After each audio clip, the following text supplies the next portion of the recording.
You guys, I'm a father of 2 now. Thank you very much. And it takes even more to wake me up on a Sunday morning than it ever did before. But my phone would not stop buzzing. Calls after tweets after text. Rener, Breakdown, Tyron Woodley's darce choke. Spectacular darce choke over Darren Till. And we have no choice but to be here this morning. When Brad Slater calls and says, yo, we need a breakdown, Rener. And Brad just joined Team Darce like a month ago. So he's all on the darce hype, like, Rener, the move you showed me, I used it. Evandro's his coach as well. He's learning the good stuff. And here we are, you guys. Spectacular. First round, Tyron had the advantage. Going into the second round, he cracks Darren, drops him. And I thought it was going to be over. The ground and pound was ferocious. The elbows, the precision, and not the spastic. He was calm and precise. And I'm like, man, it's just a matter of time. But Darren weathered the storm. He survived it. But you're never the same after a shot like that. True. So then, passes the guard. Tyron passes the guard. Ends up in Darren's half guard, you guys. And we're here to talk.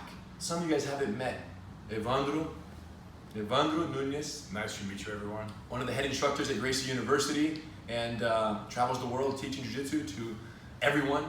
Yes. Honored to have you here this morning to talk about this because it was too good. Let's get into the half guard. Let's talk about it first. Then we'll talk about the counters and the concepts. But so Rener, before you choke me out right now, yes, like Tyron did, let's just talk a little bit about the understanding of being underneath the fight right here, right? Right. Because right now, you know, there's this understanding that I want to underhook, I want to get up, or even replace my guard when it makes sense. So there's no wrong behavior right here, but one of the behaviors is to go to underhook and get up and go. That's very going right here, using my iron under your iron. Very proactive escape attempt from Darren down there. Very normal, right? Bottom underhook, turn on your side, try to get up, maybe take the back or get out from underneath. The problem is that when you start shooting in the underhook, you start giving the arm away. And when you give the arm away and you have your head this close, that's when you're in trouble.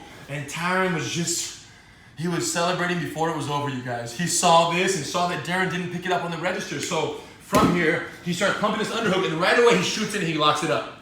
Initially, Tyron went for his wrist a little bit early. He went for his bicep, but he couldn't get the proper grip. Let's rotate here. He couldn't get the best grip right here. So then he ends up in his elbow bend. It was fascinating to watch his contemplation of the grips right here. And he's trying to squeeze, but he knew that was going to slide. So then he went to it, you guys. We've been talking about this for a long time. He landed in the shallow darce. Standard, shallow darce. Anything from the elbow down. It can be wrist, it can be forearm. He landed in the shallow darce. He turned his hips, he sat down, he squeezed, and then Darren had no choice but to tap out, you guys. That was it. That was it.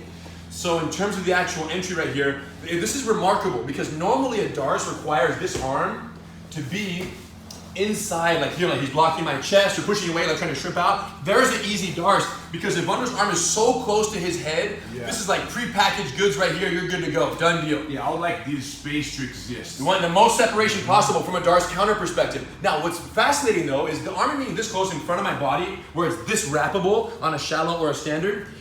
This is the normal situation. What was unique about this is that Tyron caught it from the half guard, where Darren's arm was this far from his head. So even though Darren's head was in, he still had an underhook. And for most people, shooting a darce with an underhook in place is not that easy. You need to have like longer arms or a really lanky opponent. And in Tyron's case, he was here, he saw it, the underhook was pumping, his head was closed, he punched in. And that's why he had a little trouble with the grips until it solidified. And what I'll tell you guys right now is that if you're going to shoot a darce on an underhook from the half guard, when you come in, go straight to the shallow darce. Because look at the circumference of my arms right here. This versus that. I'm not going to fit Evandro in that gap. Do you understand? There's no choking him on from an underhook and a half guard. Now, if it was more standard where his head was closer, maybe, come on up. But if he's wide, I'm going to go right to here. This is all we need, you guys. Your bicep stays on his head, my wrist bone is right in his artery, and my hand is on his shoulder blade, and I'm good to go. You can squeeze by just sprawling right here and turning a little bit, or you can rotate, catch his leg and triangle his leg, and then drive in and lift that elbow up. In both cases, my elbow that's in the choke is being lifted to apply pressure to the artery. So this shallow darce, he got it, you guys. He got it. Now, when we talk about what can be done survival-wise from here, you mentioned a little bit earlier about the safe hands. Talk a little more about that. Yeah, because the idea that I don't expose myself too much. I want to hug him. I want to stay close to him so he cannot strike me, of course. And even though I want to escape, I don't want to escape compromising my position. So the idea to go done. But let's talk about this. The idea of going, it's a great idea. The only problem is that Tyron was too good on top. So he capitalized it and then he took advantage of it. Yes, so, you know. And that's what's so beautiful is that when Darren's correct behavior, he didn't see anything wrong with what he was doing. Darren saw nothing wrong with it. And that's why he was going for it. When this person's, and it wasn't wrong in conventional jiu-jitsu standard, right, instructions, but it wasn't wrong.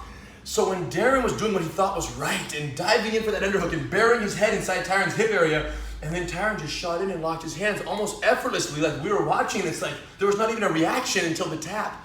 That's beautiful jiu-jitsu. When what they do, when they think they're doing the perfectly correct thing and it plays perfectly into your submission, it's the best jiu-jitsu. And let me just say this, underhooks are the greatest invitation for guillotines and for darces. It's that simple. And eventually anacondas, if you tie all three together, we've done other videos on that. Yeah, so, and if you are someone on bottom that likes to do underhook a lot, it's okay, you keep doing them. But as you're going, you read their behavior. If it's kind of rapping, it's time to go back. Well, yeah, great. I like that. Going. Well, here's the rule: underhook or neck wrap, not both. Yes. Right. So the fact that I'm here and he's underhooking, and there's no whizzer, I'm not wrapping his arm. Let's rotate a little. If we're here and he's pumping this underhook and I don't do anything, he's okay. Come on up, take it back, whatever you want. But the second you're pumping this and I go one.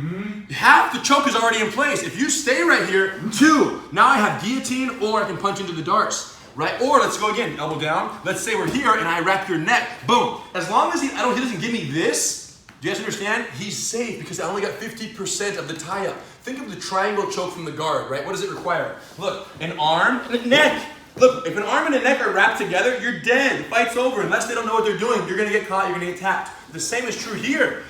Come on up, look, if the freeze, they're together. They're together, whether I wrap like this, whether I wrap in guillotine formation, then pull them up into a guillotine here from the guard. It all started because I wrapped these two together. So you allow one or the other, but never both.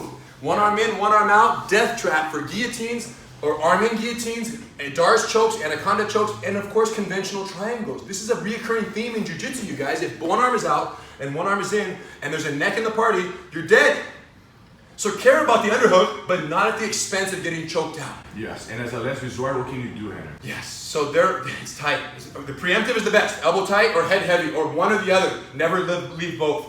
If you mess up and this rope gets tied and the hands get locked, if you mess up and we get in, boom, right here. So from here, when this hand shoots in and I lock, instead of trying to fight and resist either one, he has to go for the north reach. Go ahead. All the way in and lay back down. One more time.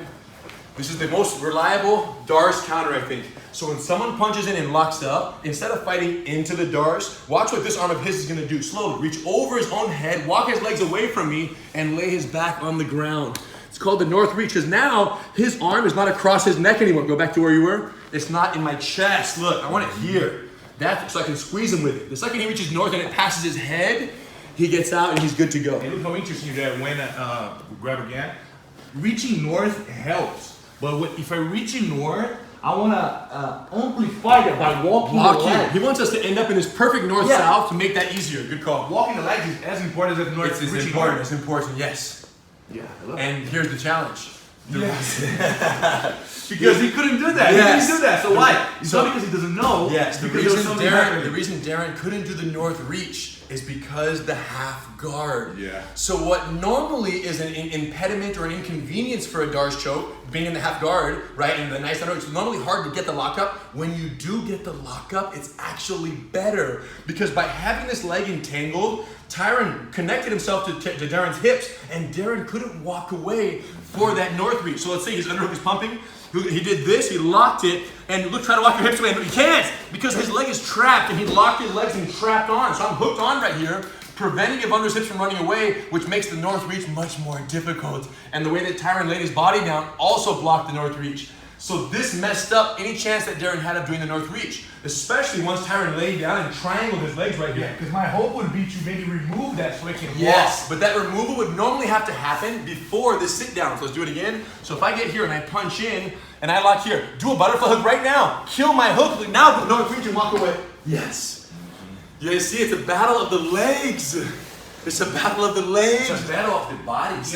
Every arms, the bodies, the fingers, it's everything happening at the same time. There was 1,000 things happening at once, and for most of the world out there watching this, they're thinking, yeah, I don't see any of that. You know, I just see the choke and the tap. But it's so deep, you guys. And we talk about the people out there who are watching this right now, and they watch an MMA fight, and they're so disconnected, like the same way spectators watch a professional football or game. Yes. And you go, man, I want nothing to do with that. Or this cage fight, Darren and Tyron, I don't want anything to do with that. You guys, get something to do with that. Yeah, because it's very easy to see these high perform athletes and so deep understanding of Jiu-Jitsu, and this understanding of Jiu-Jitsu only happens because the other person is also top level. So there's two guys like fighting for 1 inch, just like in football or whatever sport you call it. It's just everything's like top of the top. But let's not forget that, think about anatomically what we're doing right here. We are wrapping the neck and grabbing our own forearm and sitting our hips on the floor. There's nothing that you cannot do. But if you see this in UFC and see all of these details that we do in order to try to choke each other, if we see that as that complex, which it is, which it can be, we will never start Jiu-Jitsu in the first place. But you don't need to learn all of this. You need to learn 10% of this so you can defend yourself against someone who's attacking you in the street. A punk in a bar or someone that is trying to hurt you or your family, he's not going to have underhook your north reach. You don't need to do all of that. You just need to neutralize his aggression, wait for him to get tired. You don't even need to knock him out like Tyron did, you understand? You just need to survive until his energy is low down. And then when he's low down, you grab your forearm, which all of you guys can do, and you wait, and you squeeze like a boa constrictor snake. 100%. So you're watching this, don't disconnect, don't disqualify yourself. This video might have 5,000, 10,000, 50,000, 100,000 views. No matter what it is, only 2% of the views come from people who do jiu-jitsu.